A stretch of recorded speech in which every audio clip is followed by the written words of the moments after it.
மண்முனை பாலத்திற்கு அருகில் உள்ள கழப்பில் மூவருடன் நேற்று இரவு மீன்பிடித்துக் கொண்டிருந்த நபரை முதலை இழுத்து சென்றுள்ளது. இதனையடுத்து தேடுதல் நடவடிக்கை முன்னெடுக்கப்பட்டதுடன் இன்று முற்பகல் மண்முனை வாவியில் அவர் சடலமாக மீட்கப்பட்டதாக போலீசார் தெரிவித்தனர்.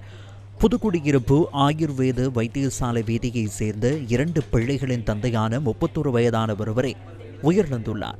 இந்த சம்பவம் தொடர்பான மேலதிக விசாரணைகளை காத்தான்குடி போலீசார் முன்னெடுத்து வருகின்றனர். நேற்று இரவு 6 மணிக்கு நாங்கள் எல்லோரும் வீச போனேன்.